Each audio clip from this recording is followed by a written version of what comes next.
ದೇಶದುದ್ದಕ್ಕೂ ಎಲ್ಲ ಕಡೆನೂ ನಿರಂತರವಾಗಿ ನಡೀತಾ ಇದೆ. ಇದಕ್ಕೆ ಕಾರಣ ಇಂಟಾಲರೆನ್ಸ್. ಜನ ಸಹನೆ ಕಳ್ಕೊಳ್ತಾ ಇದ್ದಾರೆ, ತಾಳ್ಮೆ ಕಳ್ಕೊಳ್ತಾ ಇದ್ದಾರೆ, ವೈದ್ಯರ ಕಷ್ಟಗಳನ್ನ ಅವರು ಅರ್ಥ ಮಾಡ್ಕೊಳ್ತಾ ಇಲ್ಲ. ಎಲ್ಲೋ ಒಂದೊಂದು ಬ್ಲಾಕ್ ಶಿಪ್ಸ್ ಇರ್ತಾರೆ, ಎಲ್ಲರೂ ಸರಿ ಅಂತ ನಾನು ಹೇಳಕ್ಕೆ ಹೋಗೋದಿಲ್ಲ. ಒಂದು 100 ಜನರಲ್ಲಿ 99 ಜನ ಸರಿ ಇರ್ತಾರೆ. 1 ಜನ ಯಾರೋ ತಪ್ಪು ಮಾಡೋದ್ರಿಂದ ಇಡೀ ವ್ಯವಸ್ಥೆ ಅದನ್ನೇ ಆರೋಪಿಸ್ತಾ ಹೋಗುತ್ತೆ. ಇದು ನಿಲ್ಲಬೇಕು. ವೈದ್ಯರಿಗೆ ಅವಕಾಶ ಮಾಡಿಕೊಡ್ಬೇಕು, ಸೇವೆ ಮಾಡೋಕ್ಕೆ, ಜನಸೇವೆ ಮಾಡ್ಕೊಡೋದಕ್ಕೆ. ಇಂಥ ಹಲ್ಲೆಗಳು ನಿಲ್ಲಿಸ್ಕೊಡ್ಬೇಕು. ಇದು ಈ ದೇಶ ಪ್ರಜಾಪ್ರಭುತ್ವ ವ್ಯವಸ್ಥೆಯಲ್ಲಿದೆ, ಸಂವಿಧಾನದಲ್ಲಿ ಕೆಲಸ ಮಾಡ್ತಾ ಇದೆ. ಆಯಿತು, ವೈದ್ಯರು ತಪ್ಪು ಮಾಡ್ಬೋದು, ವೈದ್ಯರು ತೊಂದರೆಗಳು ಆಗ್ಬೋದು, ಅದಕ್ಕೆ ಕಾನೂನುಗಳಿದೆ.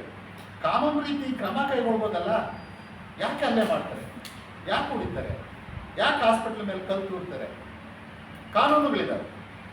ಕನ್ಸ್ಯೂಮರ್ ಪ್ರೊಟೆಕ್ಷನ್ ಆ್ಯಕ್ಟ್ ಅಂತ ಆ್ಯಕ್ಟ್ ಇದೆ. ಆ್ಯಕ್ಟ್ ಮೂಲಕ ಗಮನಕ್ಕೆ ತರ್ಬೋದು ಸಮಾಜಕ್ಕೆ ಅಥವಾ ಕೋರ್ಟ್ಗೆ. ತಪ್ಪಿತಸ್ಥ ವೈದ್ಯರ ಮೇಲೆ ಕ್ರಮ ಕೈಗೊಳ್ಬೋದು. ಅದು ಬಿಟ್ಟು ವಿನಾಕಾರಣ ಇದ್ದಕ್ಕಿದ್ದಾಗೆ ಹಲ್ಲೆ ಮಾಡೋದು, ಹೊಡೆಯೋದು, ಬಡಿಯೋದು, ಇದು ಮಾಡೋದ್ರಿಂದ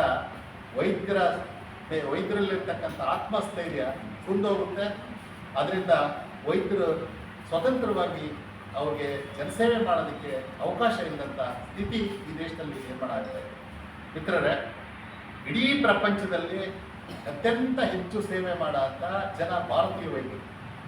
ಭಾರತೀಯ ವೈದ್ಯರು ಇಡೀ ಪ್ರಪಂಚಕ್ಕೆ ಸೇವೆ ಮಾಡ್ತಾ ಇದ್ದಾರೆ. ಆಮೇಲೆ ಪ್ರಪಂಚದ ಜನ ಎಲ್ಲ ಭಾರತಕ್ಕೆ ಬರ್ತಾ ಇದ್ದಾರೆ. ಏನಕ್ಕೆ ಅಂತಂದರೆ ಅತ್ಯುತ್ತಮವಾದ ಕಡಿಮೆ ಬೆಲೆಯಲ್ಲಿ ಸೇವೆ ಸಿಗುತ್ತೆ ಅಂತ. ನೀವು ಯುರೋಪು, ಅಮೇರಿಕಾ, ಇಂಗ್ಲೆಂಡು ಇಂಥ ಕಡೆ ಹೋದರೆ ವೈದ್ಯರ ಕನ್ಸಲ್ಟೇಷನ್ ಪಡೆಯೋದಕ್ಕೆ ನೀವು ತಿಂಗಳಾನ್ಗಟ್ಟಲೆ ಕಾಯಬೇಕು. ಅವ್ರ ಕನ್ಸಲ್ಟೇಷನ್ನು ಸಾವಿರಾರು ಲಕ್ಷಾಂತರ ರೂಪಾಯಿ ಇರುತ್ತೆ.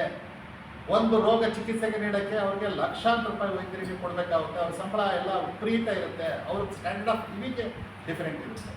ಆದರೆ ಭಾರತೀಯ ದೇಶದಲ್ಲಿ ಸೇವೆ ಮಾಡೋಂಥ ವೈದ್ಯರು ನಿಜವಾಗಲೂ ಹಗಲು ರಾತ್ರಿ ಅವರು 15 ವರ್ಷ ಈ ವೈದ್ಯರು ಓದೋದು. ಒಬ್ಬ ಪರಿಣಿತ ವೈದ್ಯ ಆಗಬೇಕು ಅಂದರೆ ಸುಮಾರು 15 ವರ್ಷ, PUC ಆದಮೇಲೆ 15 ವರ್ಷ ಓದಬೇಕು.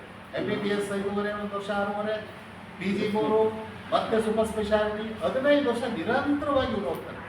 ಓದುವಾಗ ಏನು ಇವರು ಕಡಿಮೆ ಪರಿಸ್ಥಿತಿ ಇರೋದಿಲ್ಲ.